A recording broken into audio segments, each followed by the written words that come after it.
Welcome to my channel. Don't forget to like, comment, share and subscribe.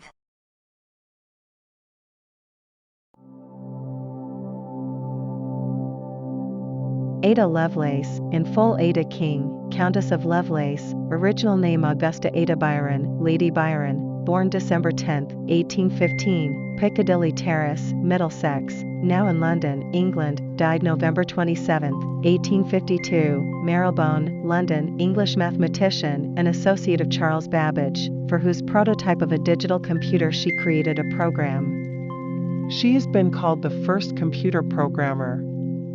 Lovelace was the daughter of famed poet, Lord Byron and Annabella Milbanke Byron, who legally separated 2 months after her birth. Her father then left Britain forever, and his daughter never knew him personally. She was educated privately by tutors, and then self-educated, but was helped in her advanced studies by mathematician-logician Augustus De Morgan, the first professor of mathematics at the University of London. On July 8, 1835, she married William King, 8th Baron King, and, when he was created an earl in 1838, she became Countess of Lovelace.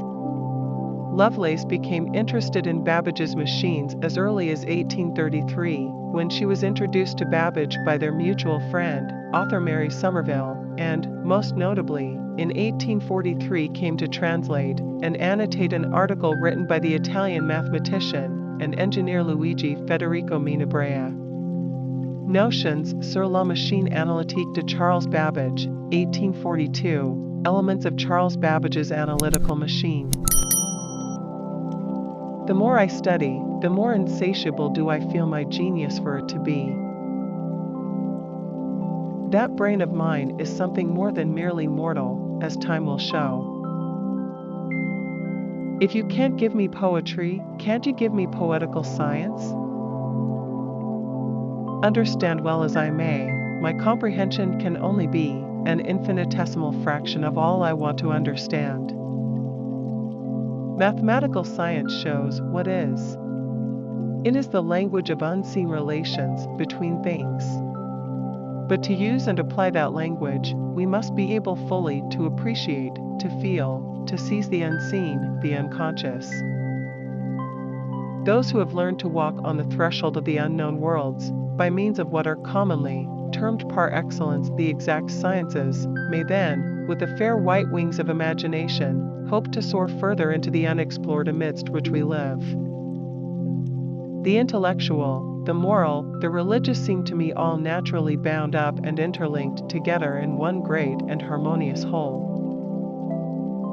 The analytical engine has no pretensions whatever to originate anything. It can do whatever, we know how to order it to perform. The analytical engine weaves algebraic patterns, just as the jacquard loom weaves flowers and leaves. Religion to me is science, and science is religion. I never am really satisfied that I understand anything, because, understand it well as I may, my comprehension can only be an infinitesimal fraction of all I want to understand about the many connections and relations which occur to me, how the matter in question was first thought of or arrived at, etc., etc.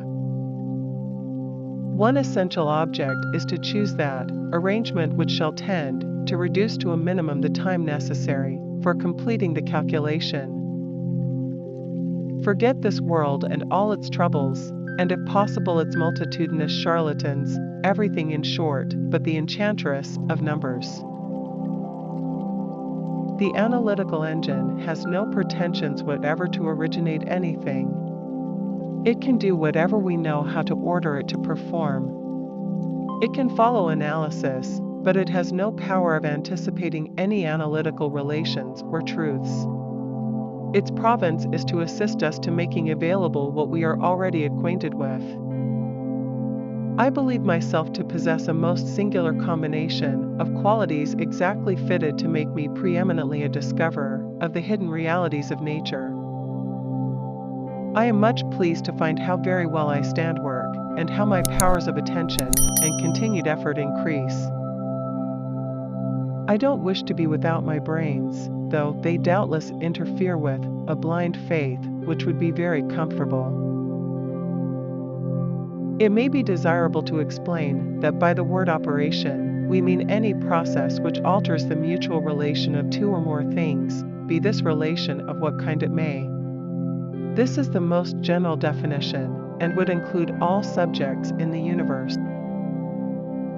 As soon as I have got flying to perfection, I have got a scheme about a steam engine.